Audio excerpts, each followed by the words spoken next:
ìbímọ wá kí o jàre ẹ kí pópó ọdún ẹ bá mi kí pópó ọdún Olúwabùkọ́lá tí ń sọjọ́ òbí lónìí ẹ kí pópó ọdún ẹ kí pópó ọdún ẹ mọ̀mọ́ kí pópó ọdún Ayọ̀mọ́ Kẹ́hìndé tí ń sọjọ́ òbí lónìí ẹ kí pópó ọdún Elizabeth happy birthday to you o.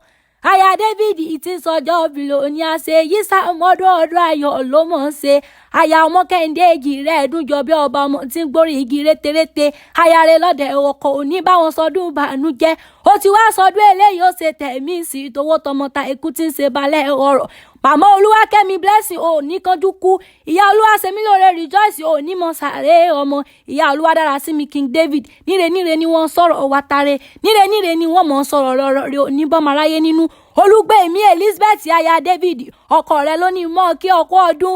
Ó pé irun fẹ́ràn orí ó fi ṣẹlẹ̀ àwọn fẹ́ràn ẹnu wo fi ṣẹlẹ̀ ó ní èkúrọ́ lálábàákú ẹ̀wà ohun rẹ̀ Elédùmarè àwa jẹ́ bára yín kalẹ̀ Olúwabùkọ́lá ikú onílé yà ọmọ Kẹ́hìndé ikú onílé yà yín nígbà kankan ìgbà yín títí wá dún ìyọba òkè oníjó kan gógó ọlọ́jọ́ bí ènì ó yá jẹ́ ń wá bọ́ délé bàbá rẹ̀ Obbo Ayegunle Ekiti ní Kwara nílé bàbá rẹ̀ bí n bá rẹ̀ bẹ́ẹ̀ gbogbo ẹ̀ pátápátá ló yé mi ńlẹ́ ọmọ olóde òkúta àbòkè díẹ̀ so oògùn ọmọ ajálẹ̀ koko òkúsẹ́kúsẹ́ káàrí ọmọ alágbàdo rárá àìmọ̀nà gbé sínú àgbàdo òméjì òso oògùn ọwá ọmọ aládé ọmọ ẹlẹ́yẹlé lórí adé nìní ọmọ olóde òkúta òbọ́ra alẹ̀ so oògùn òmùnirúbọ ó ṣàgbà súnáṣúná ọmọ onímọ̀ ọ̀pẹ òròkò mẹ́rù wálé ọmọ yun bàbá àlẹ̀kẹ́ ọmọ lọ́yẹ̀mọyìn níjọ́ ọyẹ́dùn àrò òkun níjọ́ ọyẹ́dùn àrò ọ̀sà níjọ́ ọyẹ́dùn àrò òpó ilé ọmọ àsọyẹ́ kó tó soru Elizabeth wo ò ní tètè kú mo rójú ọ̀la lára rẹ̀ happy birthday to you o.